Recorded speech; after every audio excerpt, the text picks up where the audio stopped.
Trauma, wajah, bahasa tubuh, dan wajah Allah.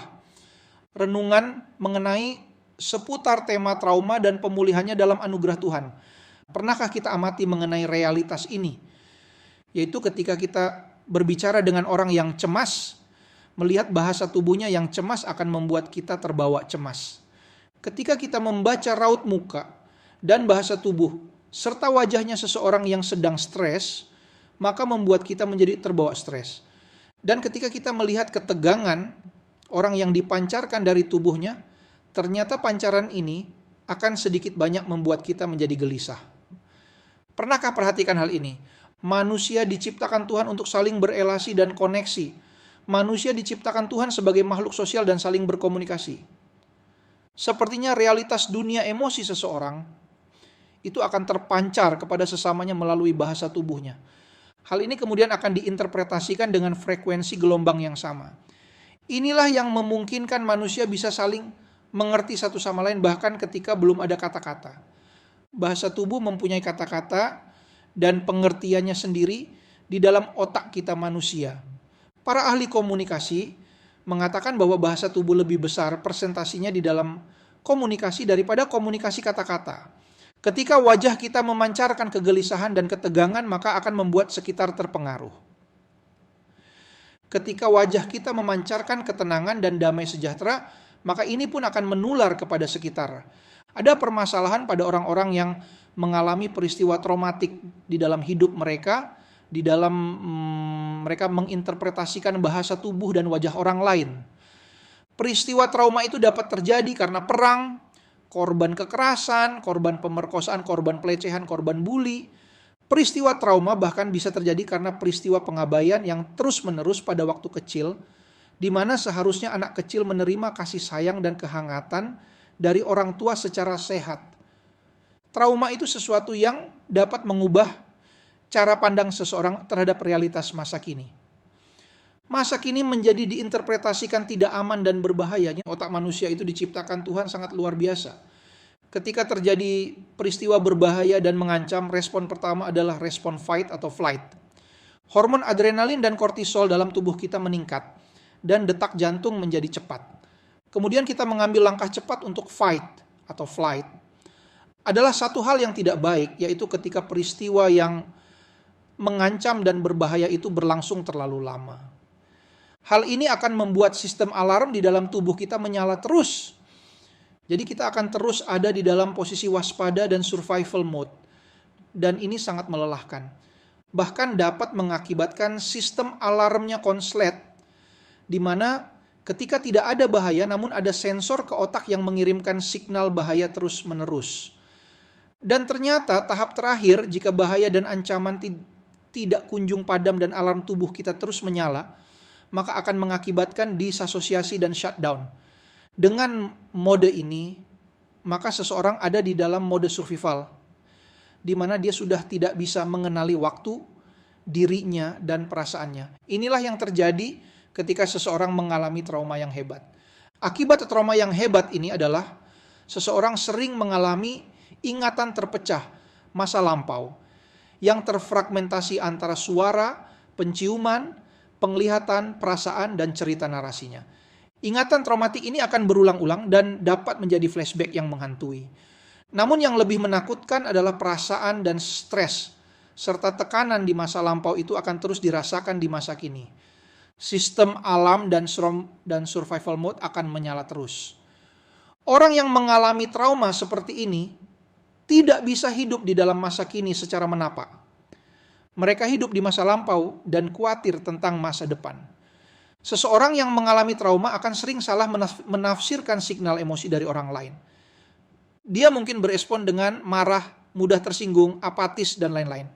Dan orang yang berelasi dengan orang yang mengalami trauma juga akan menginterpretasikan signal emosi penderita trauma dan akan merasa tidak nyaman, bahkan menimbulkan kecemasan bagi diri mereka sendiri. Sehingga akhirnya orang yang mengalami trauma diasingkan serta mengalami isolasi. Apakah ada jalan keluar bagi orang yang pernah mengalami trauma berat? Bagaimana efeknya jikalau kita memahami ada pribadi yang menghadapkan wajahnya, memberkati kita, dan memberikan kita berkat dan anugerahnya, dan damai sejahteranya. Alkitab mengatakan, Tuhan memberkati engkau dan melindungi engkau. Tuhan menyinari engkau dengan wajahnya dan memberi engkau kasih karunia. Tuhan menghadapkan wajahnya kepadamu dan memberi engkau damai sejahtera. Saya percaya dan juga mengalami sendiri bahwa memandang wajah Tuhan yang penuh kasih kepada kita melalui iman adalah memberikan ketenangan di dalam pergumulan traumatik kita. Memandang wajah Tuhan yang penuh kasih karunia dengan iman memungkinkan untuk rewiring brain kita sehingga manusia mengalami damai sejahtera, ya. Otak kita mempunyai brain plastisitas dan kemungkinan berubah. Ini adalah satu pengharapan. Lalu wajah Tuhan itu seperti apa? Bukankah Tuhan itu tidak kelihatan?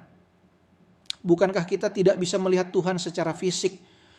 Bukankah orang yang melihat Allah akan mati karena dia adalah Allah yang kudus?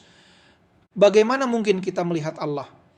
Walaupun Allah tidak terlihat secara fisik, namun kita bisa melihatnya melalui mata iman kita. Firman Tuhan di dalam khotbah di bukit mengatakan, berbahagialah orang yang suci hatinya, karena mereka akan melihat Allah. Wajah Allah dinyatakan di dalam Tuhan Yesus Kristus. Dia adalah gambar Allah yang tidak kelihatan. Ikon Allah yang tidak kelihatan. Cahaya kemuliaan Allah dan wujud Allah. Tuhan Yesus adalah Allah yang berinkarnasi menjadi manusia dan menjadi sama dengan kita manusia, hanya dia tidak berdosa. Ketika ia hidup di dunia ini, dia menyatakan siapa Allah sesungguhnya dan bagaimana wajah Allah yang penuh kasih karunia dan damai sejahtera dinyatakan kepada umat manusia. Dia menyatakan Allah sang kasih itu. Ketika Tuhan Yesus berada di dalam dunia ini 2000 tahun yang lalu, dia mengasihi orang berdosa, menyembuhkan orang sakit dan menjadi sahabat orang berdosa. Dia datang untuk menyelamatkan mereka yang terhilang. Dia datang bukan untuk memanggil orang benar, melainkan untuk menyelamatkan orang berdosa. Dia mengasihi kita semua. Kasih Allah dinyatakan kepada kita ketika kita masih berdosa, ketika kita masih lemah, dan ketika kita masih menjadi musuh Allah, Kristus sudah mati bagi kita. Coba bayangkan teman-teman, di saat titik kita terendah dan berdosa, Tuhan begitu mengasihi kita dan mati bagi kita. Apalagi ketika kita sudah menjadi anak-anak Allah karena karya Kristus. Lebih-lebih lagi Tuhan akan mengasihi kita. Ketika kita memikirkan betapa tinggi, panjang, lebar, dan dalam kasih Kristus bagi kita, dan ini akan menenteramkan jiwa kita, ya puji Tuhan. Karena karya Kristus di kayu salib yang sempurna yang menggantikan kita, Allah menghadapkan wajahnya kepada kita dan memberikan kita berkat, anugerah, dan damai sejahtera. Ketika Allah melihat kita, Allah melihat Kristus, ini adalah satu anugerah dan keindahan yang luar biasa. Allah tidak melihat kita sebagai orang berdosa lagi, tetapi melihat Kristus. Ketika dia melihat kita, kebenaran Kristus menjadi kebenaran kita seperti jubah yang menutupi malu dan keberdosaan kita. Kita dibenarkan di hadapan Allah karena kebenaran Kristus yang mulia. Dan ketika kita melihat satu realitas bahwa Allah melihat kita, memandang kita seperti dia memandang Kristus, hal ini akan menenteramkan hati kita. Kita tenang karena kita dikasihi, Allah mengasihi Kristus. Dia mengatakan kepada Kristus ketika Kristus dibaptis, inilah anakku yang kukasihi, kepadanya aku berkenan. Dan sekarang ketika Allah memandang kita, dia melihat Kristus sebab kita sudah dipersatukan dengan Kristus. Maka kita akan dikasihi seperti Allah mengasihi Kristus. Tuhan sungguh mengasihi kita teman-teman. Apakah teman-teman melihat realitas ini? Maka itu marilah kita meminta kepada Roh Kudus untuk membukakan mata rohani kita, supaya kita melihat kasih dan kemuliaan Kristus. Dan ketika kita melihat kemuliaan Kristus, kita akan diubahkan dari kemuliaan kepada kemuliaan. Jalan perubahan adalah jalan memandang dan mengasihi Kristus. Jalan transformasi adalah jalan melihat kemuliaan Kristus. Kita akan makin dibentuk semakin serupa dengannya. Puji Tuhan, ini adalah pengharapan bagi orang yang mengalami trauma, yaitu kasih Tuhan kepada kita. Kasih Tuhan itu memulihkan. Kasih Tuhan itu menyembuhkan.